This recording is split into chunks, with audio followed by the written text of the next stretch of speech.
तो दोस्तों आज हम फिर से आपके लिए लेकर आए हैं देश दुनिया की सभी ताजा बड़ी खबरें फटाफट एक एक कर विस्तार से आज आपको बताएंगे, तो वीडियो को अंत तक जरूर देखें। दोस्तों वीडियो बनाने में हमें काफी मेहनत लगी है, तो वीडियो को लाइक जरूर कर दें। जय दोस्तों, पहली खबर में आपको बताएंगे जो बिग ब्रेकिंग न्यूज सामने निकल कर आई दोस्तों कि आज दिल्ली में किसान निकालेंगे ट्रैक्टर रैली। मोदी अमित शाह की बड़ी मुश्किलें, 2 लाख ट्रैक्टर किसान रैली में शामिल, भाजपाइयों के छूटे पसीने। तो वहीं आपको बताएंगे दोस्तों कि चीन की घुसपैठ को लेकर राहुल गांधी ने मोदी पर बोला हमला, कहा मोदी का 56 इंच का सीना कहां गया जो नहीं ले पा रहा है अब तक चीन का नाम। तो वहीं आपको बताएंगे दोस्तों कि जय श्री राम के नारे को लेकर ममता बनर्जी ने भाजपाइयों पर बोला हमला। ममता बनर्जी ने बंगाल में दिया नया नारा, कहा हरे कृष्णा हरे राम विदा हो जाए बंगाल से बीजेपी बम। तो वहीं आपको बताएंगे दोस्तों कि किसानों से डरी हरियाणा की भाजपा सरकार, सीएम मनोहर लाल का पानीपत में गणतंत्र दिवस कार्यक्रम हुआ रद्द, तो भाजपाइयों के फूले पाम। तो वहीं आपको बताएंगे दोस्तों कि लव जिहाद कानून को लेकर सुप्रीम कोर्ट ने योगी को लगाई फटकार, लव जिहाद कानून अब होगा रद्द। तो वहीं आपको बताएंगे दोस्तों कि राहुल गांधी ने आज अर्नब गोस्वामी को लेकर मोदी अमित शाह पर बोला हमला। राहुल बोले पीएम मोदी के जरिए अर्नब को मिली थी बालाकोट एयर स्ट्राइक की जानकारी। तो सभी खबरों को आपको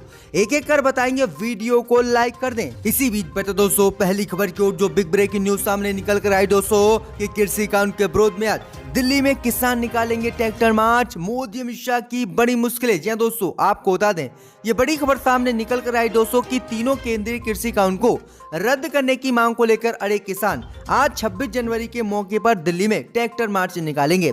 इस बीच सोमवार को किसानों ने ऐलान किया है कि वह रिंग रोड पर परेड निकालेंगे। वहीं आपको बता दें कि किसानों ने ऐलान किया है कि पुलिस के बताए हुए रोड पर वह ट्रैक्टर मार्च नहीं निकालेंगे और जहां उनकी दिल्ली में मंशा होगी वहां से ही वह ट्रैक्टर मार्च निकालेंगे। वहीं किसानों ने कहा है कि 1 जनवरी को वह संसद का घेराव करेंगे और मोदी अमित शाह के जितने भी बड़े नेता हैं, सांसद हैं, उनके घर का घेराव करेंगे। वहीं किसानों ने कहा है कि जब तक कृषि कानून मोदी सरकार रद्द नहीं करती है तब तक उनका आंदोलन ऐसे ही जारी रहेगा। वहीं किसानों ने कहा है कि सुबह 8 बजे से ही किसानों की परेड शुरू हो जाएगी और इसमें 2 दिन लग जाएंगे। वहीं किसानों ने साफ ऐलान कर दिया है कि मोदी अमित शाह को कृषि कानून वापस लेना ही होगा। तो ये बड़ी अपडेट आ रही है। वहीं किसानों ने यह भी बताया है कि लगभग 2 लाख ट्रैक्टर कृषि परेड में आज शामिल होंगे, यानी 2 लाख ट्रैक्टरों के साथ दिल्ली में आज किसान ट्रैक्टर परेड निकालने वाले हैं। इसी बीच बता दोस्तों अगली खबर की ओर तो चीन की घुसपैठ को लेकर राहुल गांधी ने मोदी अमित शाह पर बोला हमला,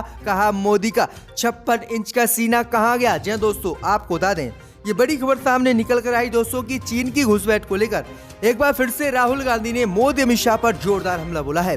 दरअसल आपको बताएं दोस्तों कि चीन की सेना ने एक बार फिर से भारत की सीमा में घुसने की कोशिश की, जिसके बाद भारत और चीन की सेनाओं के बीच हिंसक झड़प हुई, जिसमें दोनों ही तरफ से सैनिक घायल हुए हैं। अब इसी खबर को लेकर केंद्र की मोदी सरकार और मोदी अमित शाह पर राहुल गांधी ने बड़ा हमला बोला। राहुल गांधी ने आरोप लगाते हुए कहा है कि केंद्र राष्ट्र को कमजोर करने वाली नीतियां बना रहा है, जिससे कि चीन को भारत की जमीन में घुसने के मौके मिल रहे हैं।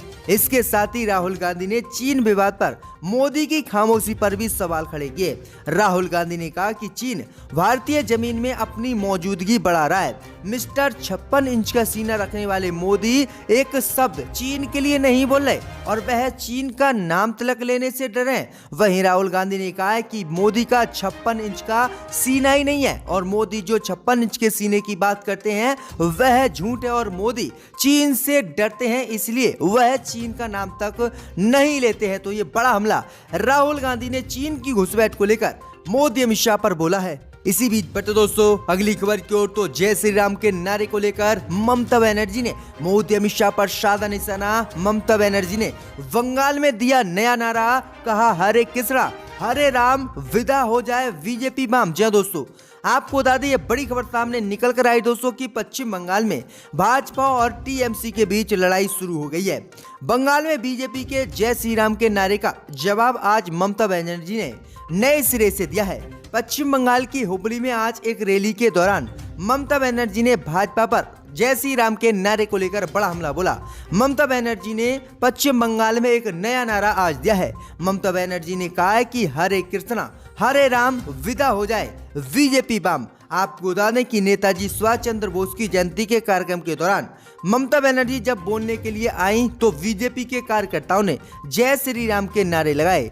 इससे नाराज ममता बनर्जी ने सरकारी कार्यक्रम में अपने अपमान का आरोप लगाते हुए भाषण देने से मना कर दिया था और इसको लेकर आज ममता बनर्जी ने ये नया नारा देते हुए भाजपा पर हमला बोला है और कहा है कि मुझे अराजकता बिल्कुल भी पसंद नहीं है और भाजपा को किसी भी कीमत पर पश्चिम बंगाल में हम टिकने नहीं देंगे और फिर से टीएमसी की सरकार पश्चिम बंगाल में बनेगी। तो ये बड़ी अपडेट आ रही है, नया नारा ममता बनर्जी ने बंगाल में दे दिया है। इसी बीच बढ़ते दोस्तों अगली खबर की ओर तो किसानों से डरी हरियाणा की भाजपा सरकार। सीएम मनोहर लाल खट्टर का पानीपत में गणतंत्र दिवस का कार्यक्रम हुआ रद्द। जी दोस्तों, आपको बता दें ये बड़ी खबर सामने निकल कर आई दोस्तों कि किसानों से हरियाणा की भाजपा सरकार बुरी तरह से डर गई है और भाजपा सरकार ने गणतंत्र दिवस के मौके पर अपने सभी कार्यक्रमों को रद्द कर दिया है। दरअसल आपको बता दें कि कृषि कानून के विरोध में आंदोलन कर रहे किसानों से हरियाणा की भाजपा और जसपा सरकार डर गई है और 26 जनवरी को मुख्यमंत्री मनोहर लाल का गणतंत्र दिवस समारोह का कार्यक्रम अब भाजपा ने रद्द कर दिया है। अब मुख्यमंत्री पानीपत में ध्वजारोहण नहीं करेंगे बल्कि वे अब पंचकुला में गणतंत्र दिवस समारोह के मुख्य अतिथि होंगे। वहीं पानीपत में अब चीफ सेक्रेटरी विजय वर्धन तिरंगा फहराएंगे। राज्यपाल के साथ ही ये तिरंगा फहराया जाएगा। वहीं आपको बता दें कि मुख्यमंत्री को किसानों ने अल्टीमेट दिया था कि अगर कृषि कानून रद्द नहीं किया तो हरियाणा में मुख्यमंत्री मनोहर लाल खट्टर के सभी कार्यक्रम को वह तोड़फोड़ कर देंगे। इसलिए जो हरियाणा के मुख्यमंत्री बुरी तरह से डर गए और उन्होंने अपना कार्यक्रम ही रद्द कर दिया।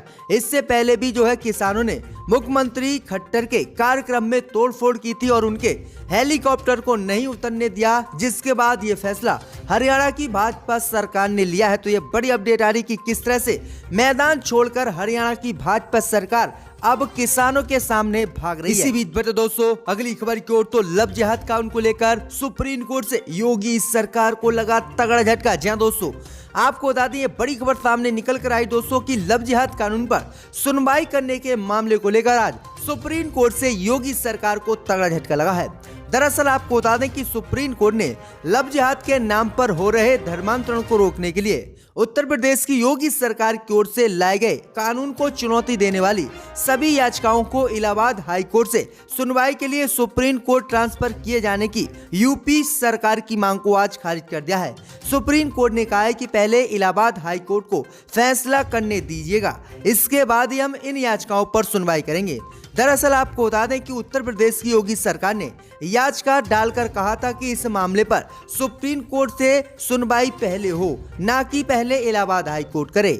लेकिन याचिका में इस मामले को लेकर सुप्रीम कोर्ट ने सुनवाई से मना कर दिया और सुप्रीम कोर्ट ने योगी सरकार को झटका देते हुए कहा कि पहले उत्तर प्रदेश की योगी सरकार इलाहाबाद हाई कोर्ट में इस कानून को लेकर सुनवाई कराए और जो हाई कोर्ट फैसला सुनाएगा उसके बाद ही वह इस कानून पर विचार करेगी और फिर वह इस कानून पर अपना फैसला सुनाएगी। तो ये बड़ी अपडेट आई दोस्तों कि योगी को बड़ा झटका सुप्रीम कोर्ट ने लगा दिया और कहा कि पहले इलाहाबाद हाई कोर्ट योगी सरकार जाए और उसके बाद ही हम इसमें सुनवाई करेंगे। इसी बीच बढ़ते दोस्तों अगली खबर को तो सीएम भूपेश बघेल ने छत्तीसगढ़ के आरएसएस कार्यकर्ताओं को नागपुर के बंधुआ मजदूर बताया। जहां दोस्तों आपको बता दें ये बड़ी खबर सामने निकल कर आई दोस्तों कि आरएसएस के प्रांत इकाई में बदलाव किया है। इसको लेकर अब सियासत शुरू हो गई है। मुख्यमंत्री भूपेश बघेल ने भी तंज कस दिया है। सोमवार को मीडिया से चर्चा करते हुए मुख्यमंत्री ने आरएसएस में बदलाव को छत्तीसगढ़ीय बात से जोड़ दिया है।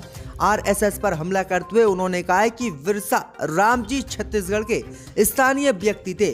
दूसरी ओर छत्तीसगढ़ के कांग्रेस नेताओं को राष्ट्रीय स्तर पर जिम्मेदारी मिलने पर मुख्यमंत्री ने कहा है कि हम लोग पार्टी के सच्चे और अच्छे कार्यकर्ता हैं। छत्तीसगढ़ के कांग्रेस नेताओं को पार्टी नेतृत्व के द्वारा राष्ट्रीय स्तर पर जिम्मेदारी देकर मान सम्मान दिया जा रहा है। उन्होंने कहा है कि ये जो छत्तीसगढ़ में आरएसएस के कार्यकर्ता हैं वह नागपुर में आरएसएस के बंधुआ मजदूर हैं। ये कार्यकर्ता नहीं बल्कि एक मजदूर है और वह भी बंधुआ। तो ये बड़ा हमला आरएसएस पर सीएम भूपेश बघेल ने बोला है। इसी बीच बढ़ते दोस्तों अगली खबर की ओर तो अर्नब गोस्वामी को लेकर बुरी तरह से फंसे मोदी। राहुल गांधी ने लगाया आरोप, कहा मोदी के जरिए अर्नब को मिली थी बालाकोट एयर स्ट्राइक की जानकारी। जी दोस्तों, आपको बता दें ये बड़ी खबर सामने निकल कर आई दोस्तों कि अर्नब गोस्वामी को लेकर प्रधानमंत्री मोदी बुरी तरह से फंस गए हैं। दरअसल आपको बता दें कि कांग्रेस के पूर्व अध्यक्ष राहुल गांधी ने आज आरोप लगाया है कि प्रधानमंत्री मोदी ही वह व्यक्ति हैं जिसके जरिए बालाकोट एयर स्ट्राइक से पहले ही उसकी जानकारी रिपब्लिक टीवी के प्रधान संस्थापक अर्नब गोस्वामी को मिली है। राहुल गांधी ने कहा है एक रोड शो के दौरान कि प्रधानमंत्री मोदी, रक्षा मंत्री समेत सिर्फ 5 लोगों को ही इन्हीं बात की जानकारी होती है और 5 लोगों के अलावा किसी को इस बात की जानकारी नहीं होती है। राहुल गांधी ने कहा है कि जब एयर स्ट्राइक पाकिस्तान पर भारत ने की थी तो ये एयर स्ट्राइक 26 को हुई थी, लेकिन अर्नब गोस्वामी को 23 को ही इसकी जानकारी हो गई थी। वहीं राहुल गांधी ने आरोप लगाया है कि प्रधानमंत्री मोदी ने ही अर्नब गोस्वामी को बालाकोट एयर स्ट्राइक की जानकारी दी थी और भाजपा के नेता अर्नब गोस्वामी से मिले हुए हैं। तो ये बड़ा आरोप राहुल गांधी ने लगाया है, जिसके बाद मोदी अमित शाह बुरी तरह से घिर गए हैं। इसी बीच बढ़ते दोस्तों अगली खबर की ओर तो शरद पवार का महाराष्ट्र के राज्यपाल पर हमला।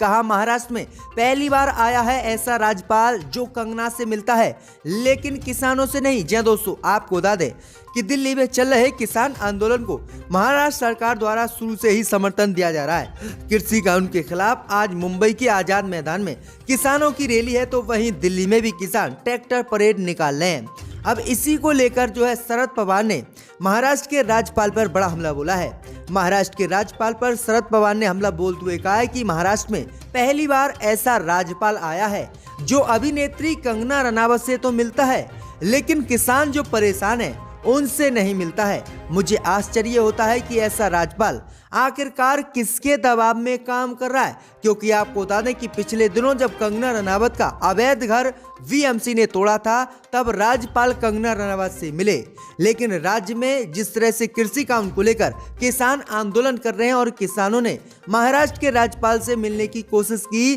तो उन्होंने मिलने से मना कर दिया और इसी को लेकर शरद पवार ने यह बड़ा हमला बोला है।